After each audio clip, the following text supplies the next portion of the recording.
শ্যাম কানু মহন্ত উচ্চতম ন্যায়ালয়ত কেনেকে যাব পাৰে কোনোবা উচ্চতম ন্যায়ালয়ত যাব খুজিলে তাক কোনেও ৰখাব নোৱাৰে কাৰণ সমগ্ৰ বিশ্বৰ পৰা আজিকালি ইন্টাৰনেটৰ জৰিয়তে উচ্চতম ন্যায়ালয়ত কোনোবাই আবেদন কৰিব পাৰে ন্যায় বিচৰাৰ অধিকাৰ সকলোৰে আছে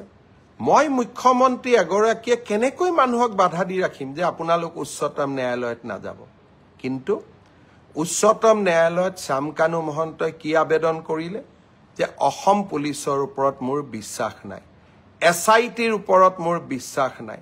ৰাজ্যখনৰ টপ এক্সিকিউটিভ অৰ্থাৎ মুখ্যমন্ত্ৰীৰ ওপৰত মোক বিশ্বাস নাই মোক কাক লাগে মোক সিবিআইক লাগে এই কথাখিনিয়ে যোৱা 5 দিন আগৰ পৰা কোনে কৈ আহিছে অখিল গগৈ ডাঙৰীয়াই মোক লিখিতভাৱে জনাইছে যে অসম পুলিচৰ ওপৰত মোৰ আস্থা নাই মুখ্যমন্ত্ৰীৰ ওপৰত মোৰ আস্থা নাই সিবিআইত এই তদন্ত দিব লাগে দেৱব্ৰত শইকীয়াই লিখিলে ৰাষ্ট্ৰপতি যে এই তদন্ত সিবিআইক দিব লাগে আৰু এতিয়া শ্যাম কানু মহন্তই লিখিলে যে এই তদন্ত সিবিআইক দিব লাগে এয়া কাকতলীয়া সংযোগ নে এয়া এক প্ৰকাৰ ষড়যন্ত্ৰ তাক মই নাজানো কিন্তু শ্যাম কানু মহন্ত অখিল গগৈ দেৱব্ৰত শইকীয়া কোনেও অসম পুলিচক বিশ্বাস নকৰে কিন্তু এই অসম পুলিচে আজি সিংগাপুৰত হোৱা ঘটনা এটাকো আমি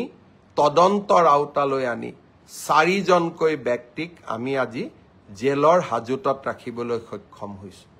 এছআইটিক অসম পুলিচক শ্যাম কানু মহন্তই বিশ্বাস নকৰে অখিল গগৈও বিশ্বাস নকৰে দেৱব্ৰত শইকীয়াও বিশ্বাস নকৰে এয়া কাকতলীয়া সংযোগ নে আন কিবা তা হেয়া বিচাৰৰ দায়িত্ব আপোনালোকৰ যোৱা কালিৰ পৰা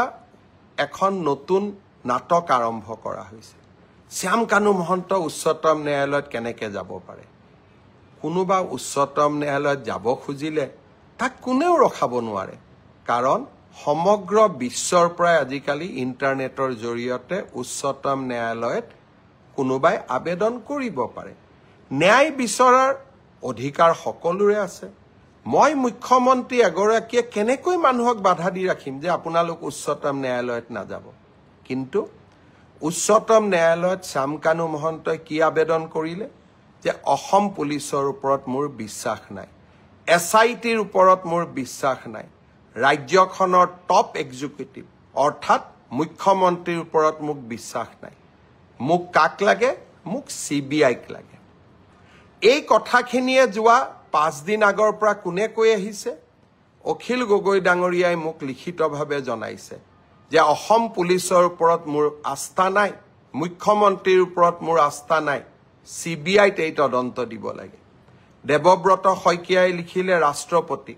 যে এই তদন্ত সিবিআইক দিব লাগে আৰু এতিয়া শ্যাম কানু মহন্তই লিখিলে যে এই তদন্ত সিবিআইক দিব লাগে এয়া কাকতলীয়া সংযোগ নে এয়া এক প্ৰকাৰ ষড়যন্ত্ৰ তাক মই নাজানো কিন্তু শ্যাম কানু মহন্ত অখিল গগৈ দেৱব্ৰত শইকীয়া কোনেও অসম পুলিচক বিশ্বাস নকৰে কিন্তু এই অসম পুলিচে আজি সিংগাপুৰত হোৱা ঘটনা এটাকো আমি তদন্তৰ আওতালৈ আনি 4 জনকৈ ব্যক্তিক আমি আজি জেলৰ হাজতত ৰাখিবলৈ সক্ষম হৈছো এছআইটিক অসম পুলিচক শ্যাম কানু মহন্তই বিশ্বাস নকৰে অখিল গগৈও বিশ্বাস নকৰে দেৱব্ৰত শইকীয়াও বিশ্বাস নকৰে এয়া কাকতলীয়া সংযোগ নে আন কিবা তা হেয়া বিচাৰৰ দায়িত্ব আপোনালোকৰ